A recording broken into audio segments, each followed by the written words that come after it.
Good morning to you. You're listening to the Money Mike Syndicated Radio Podcast. How we doing? Caitlin Clark was tricked, duped into wearing the t-shirt. We'll talk about that. Indiana Fever versus New York Liberty. It's back to work, back to business. And we're going to kind of have a little fun today, but I want to go back. Caitlin Clark, I listened to Kelsey Plum. And Kelsey Plum basically said that they made a decision, but Team Clark wasn't involved in the decision-making process. And so basically, as they went forward, it was a surprise right before the game time, I believe, and they handed them out. But what a powerful statement that can be made, and this is where I go back where the WNBA has to protect the players. Because situations like that, you don't want to get duped into, or you don't want to get tricked into putting on something or wearing something that is not your identity, it's not your self-conscious, and it's not who you are. That's the importance of being a pro in the WNBA, and that's what the players are. I mean, let's be honest, they're pros, right? And it is what it is. They've got a different agenda, right? They're scorned. Just as what happened in the history of the league. And for the new players that are coming in, it's a different game. The WNBA wants partners, not players. I'll repeat that. The WNBA wants partners, not players. Caitlin Clark is a partner with the WNBA that brought a strong influence of sponsors to the WNBA.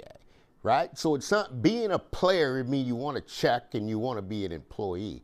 Well, in the marketing world of today, employees have to be ambassadors. Employees must represent with the highest character and client image. And sometimes you have individuals who are there as the rookies of this year and the sophomores who are here. They came to play basketball. But they're getting wrapped or looped up into something that they shouldn't be. So just really on a quick note, Caitlin Clark was tricked into wearing a t-shirt. Team Clark was not in that decision-making process. Kind of realized that because I always tell you NBA and WNBA players have to be managed. If I'm at that all-star game, I'm going, nah, you're going to be sick for a few minutes. Go to the bathroom, right? Let's not do this because you could do one thing, set off a fire. But let's get it in. Indiana Fever, New York Liberty. What's going on, everybody? I mean, the NBA, the WNBA season is so fast. I mean, it's like blur. Here we go. All-Star game, bang, back to work on Tuesday, right?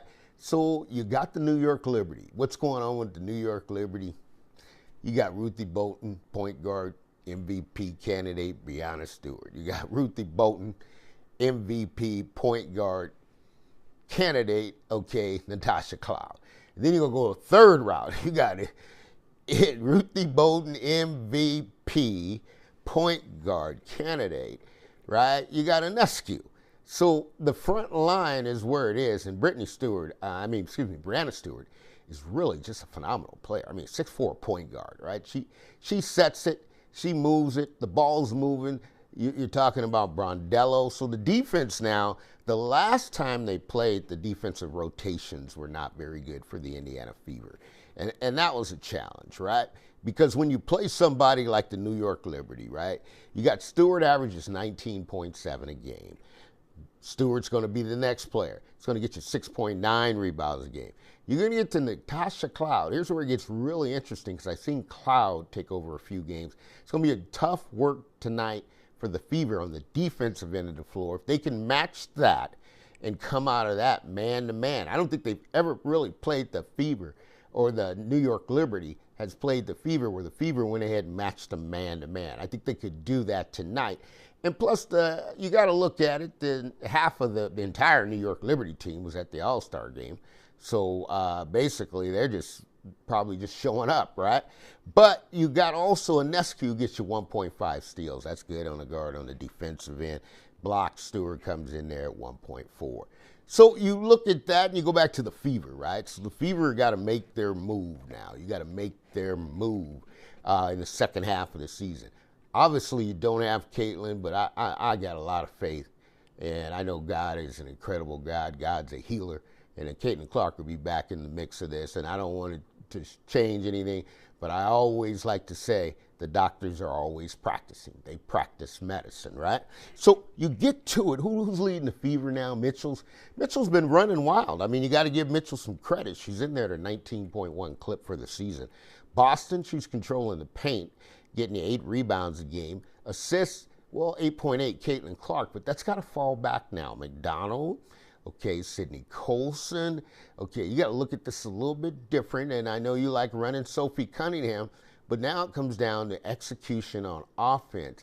And here's the challenge, who's going to press out, because this is like a great fight. It's a great boxing match, because you know the Liberty have one style. They're not going to change their style for anybody. You just have to match that style on defense. You got to beat them to the spots. You got to get your rotations through the screens. You got to have your triangle that's protecting your basket at all time, right? Because the Indiana Fever lose the triangle, right? And just think about it. It's like triangle offense. Well, if you got a triangle offense, you got to have a triangle defense, right? And that means you got to have one player, no matter where you rotate, you're going to always have one point sitting there pointing in the middle that's got the protection, and you got your 2 backsides that's got to get there. Now, what the Fever struggled with against the Liberty last week was guard rotations, right? Because sometimes that guard's got to push out to the corner. That may mean the other guard's got to jump down to the box, right? And you got to read, because this is what Brondello, Sandy, gets you on, right? She knows that you're weak-minded on the defense. She's going to catch you slipping. Fever got caught in the short corner underneath the post under the basket wide open because the rotations weren't there, right? So here's the pickup, Lexi Hull. Got to get her going somehow, right? We got to get Lexi Hull going on the offensive end. And that's a major, because she's without Caitlin. And without Caitlin depends on Lexi. Lexi will set the tone on the defensive end. Man-to-man, full court pressure, let's get it, let's go, right? So you got that facing there. Natasha Howard, she can match up with them. There ain't no doubt about it. I mean, McDonald's going to be in there. You're going to find out a lot about Aaron McDonald, because you're going to face the 3-headed monster. And Ionescu and Cloud are no joke, but you throw Breanna Stewart in there, that's a 3-headed monster point guard rotation. And, man, they get it in, and, you know, Ionescu's coming flat off, winning the 3-point contest. So she's figuring, I'm in rhythm. I might as well go ahead and get 15 of these tonight, right? So the Fever got to counter-eat that. They're going to need some players to step up. Cunningham, right? Cunningham's going to be in a battle, right? Because it's too physical in New York, and New York can play it. New York says, we'll play it any way you want to play it. You want to play physical, we'll go physical. You want to go really easy up and down, let's have fun, let's play transition, we'll do that too. We'll play whatever you want to play, but in the end, we're going to beat you. Because when we get to the last 5 minutes of the game, and I got my last 5 minutes of players in there, and I got a 3-headed monster point guard that can read, react, dribble drive, penetration, kick, understands what the play is, and understands how to set screens and get people open, right? So that's going to be the Fever challenge tonight, is they got to match it up. Who do I need to step up for the Indiana Fever? I need Sydney Colson to step up. Okay, you're going to give Timpson some minutes right off the bat, but man, oh man, she's got to be active and know what that defensive rotation is going to be. Dantas needs to get cooking. Right? I mean, Johnson's been lackadaisical a little bit, coming in and not really pushing it. But Dantas needs to play tonight, okay? That's an obvious there. Boston, coming off the All-Star game, Caitlin Clark, you got Coach Caitlin. She'll give you everything she got, and even really get in the officials, if you ask me.